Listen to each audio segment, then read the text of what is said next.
Assalamualaikum teman-teman. Jumpa lagi dengan saya Alvira Febrianti.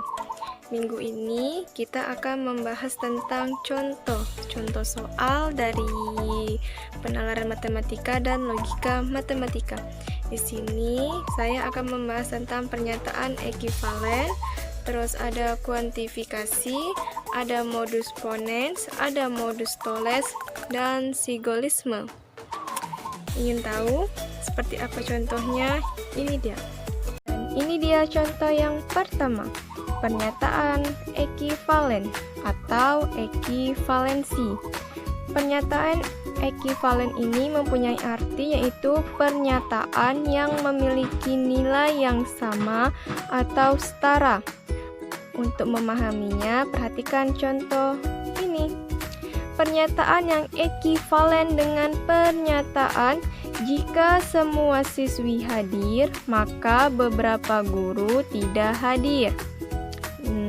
Pembahasannya di sini kita misalkan semua siswi hadir, itu kita misalkan P, dan beberapa guru tidak hadir, itu kita misalkan Q. Dan negasinya itu ini kebalikan dari P.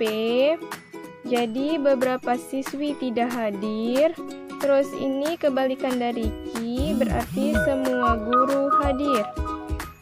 Pernyataannya itu P Q menjadi P atau Q. Jadi jawabannya itu beberapa siswi tidak hadir atau beberapa guru tidak hadir. Mudah kan untuk memahami pernyataan ekivalen? Dan yang kedua itu ada kuantifikasi atau kuantor. Kuantor itu ada dua, yang pertama itu kuantor umum, yang kedua itu ada kuantor khusus. Kuantor umum itu dilambangkan dengan ini, seperti A terbalik. Kata yang digunakannya itu ada semua, setiap. Contohnya, semua pegawai memiliki kemampuan membaca yang baik. Semua pegawai ini kita umpamakan dengan tadi seperti A terbalik, dan memiliki kemampuan membaca yang baik, ini kita umpamakan dengan PX. Jadi notasinya itu seperti A terbalik dan PX. Dan yang kedua itu ada kuantor khusus. Kuantor khusus itu dilambangkan seperti E terbalik. Kata yang dipakai itu ada beberapa, terdapat, dan ada. Contohnya itu beberapa pegawai memiliki kemampuan membaca yang baik. Beberapa pegawai ini kita umpamakan dengan seperti tadi, E terbalik. Dan memiliki kemampuan membaca yang baik itu kita umpamakan dengan PX. Jadi notasinya itu E terbalik seperti X dan PX. Bagaimana? Mudah kan untuk menyelesaikan kuantifikasi atau kuantor? Mudah dong. Dan yang ketiga itu ada modus ponens. Modus ponens ini cukup mudah karena modus ponens ini dia ditandai dengan adanya kalimat majemuk implikasi dan kalimat tunggal.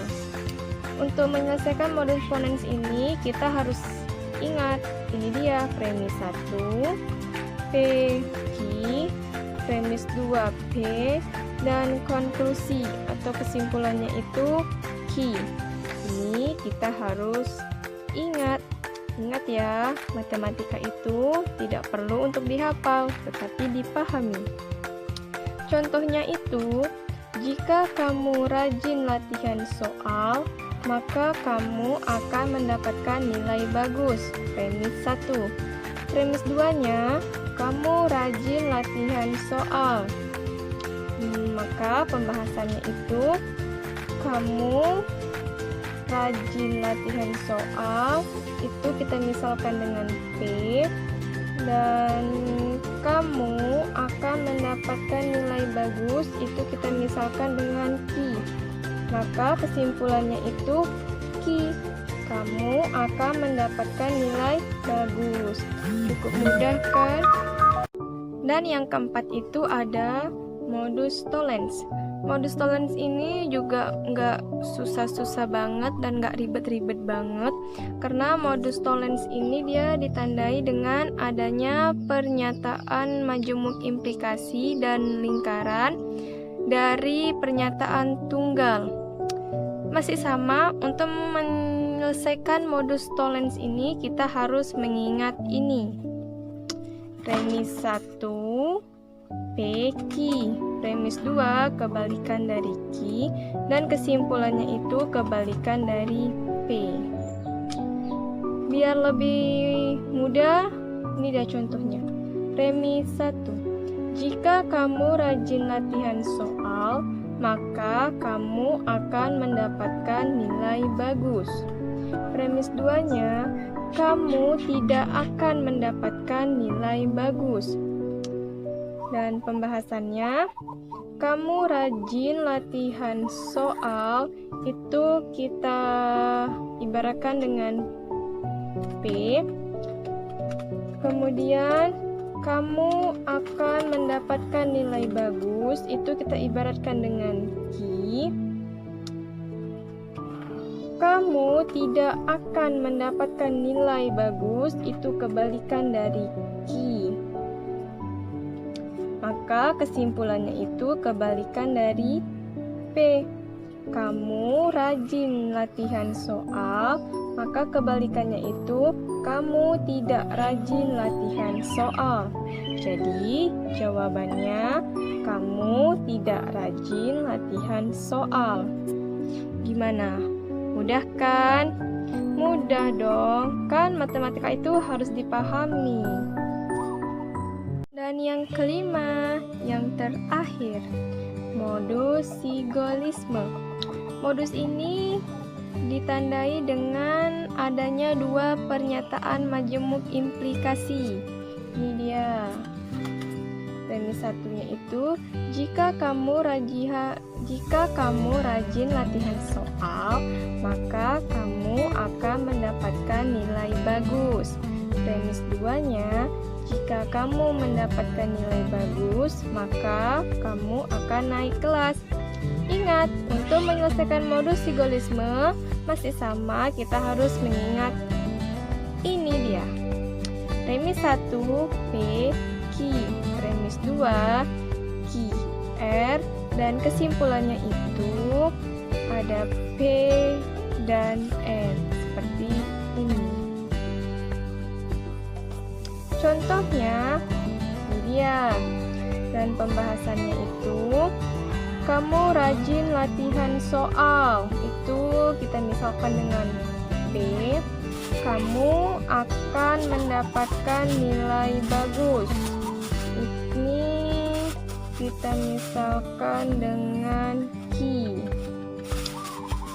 Kamu akan naik kelas, ini kita misalkan dengan R. Jadi kesimpulannya itu P dan R. P-nya itu, kamu rajin latihan soal, maka kamu akan naik kelas. Simpel kan? Mudah diingat dong, dan mudah dipahami. Gimana teman-teman soalnya? Mudah dong? Atau ada yang bilang sulit? Bahkan mungkin ada yang menganggap itu tadi rumit, muter-muter. Enggak.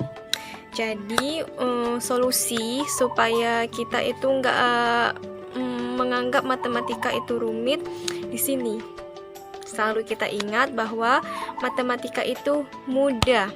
Karena sesulit apapun soal matematika itu pasti ada cara penyelesaiannya. Karena saya pun masih belajar, kita masih sama-sama belajar.